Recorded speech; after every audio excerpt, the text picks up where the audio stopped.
তোকে কে কষ্ট দিচ্ছে আমাকে এসে বল, তোর উপর কে জুলুম করতেছে আমাকে একটু এসে বল না। রব বলে যে বান্দা তোর কি দরকার, তোকে তো তাহাজ্জুদের ওয়াক্ত আমি দিয়ে দিয়েছি, গভীর রাত দিয়ে দিয়েছি। দিনের বেলায় নামাজটা পড়ে গভীর রাতে এসে আমি রবের সাথে প্রেমের কথা একটু বল না, একটু প্রেমের কথা বল না। আমি গভীর রাতে তো আমি আল্লাহ ডাকতে থাকি, কার কি সমস্যা আছে বান্দা আমি রবকে একবার বল, আমি রবকে একবার ডেকে তো দেখ। বান্দারে কে আছস অসুস্থ আমি রবকে জানা, কে আছস অভাবী আমি রবকে জানা, কার কি সমস্যা আমি রব তোদের কথা শুনবো।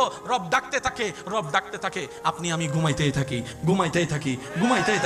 রব ডাকতে থাকে, অভাবী কে আছো আমার কাছে আসো। আপনি আমি ঘুমের মধ্যে থাকলাম, সকালটা হলো, এবার সেই অভাবটাকে কাঁধের মধ্যে নিয়ে অভাব দূর করার জন্য বিভিন্ন অনৈতিক কাজের মধ্যে লিপ্ত হয়ে গেলাম, আল্লাহ নারাজ হয় এমন কাজে লিপ্ত হয়ে গেলাম।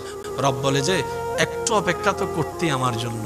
এই অপেক্ষাটার নামই হচ্ছে সবর, এই অপেক্ষার নামই হচ্ছে ধৈর্য।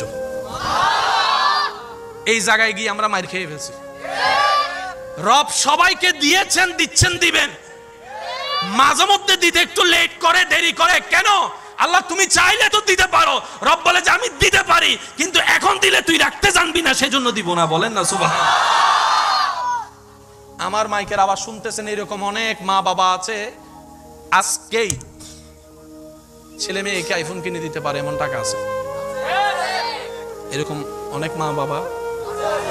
কিন্তু ছেলের বয়স, মেয়ের বয়স এখন ক্লাস 6-এ পড়ে। ছেলে বলতেছে বাবা আমার স্যারের কাছে আইফোন আছে, আমাকে একটু দেন না। মা বাবা বলে যে তোমাকে এখন ফোন দেওয়া যাবে, তার মানে মা বাবার কাছে টাকা নাই। দিচ্ছে না কেন? ছেলে এত কান্নাকাটি করে চাওয়ার পরও দিচ্ছে না কেন? মা বাবা বলে যে এটা ওর জন্য এই বয়সে ভালো হবে।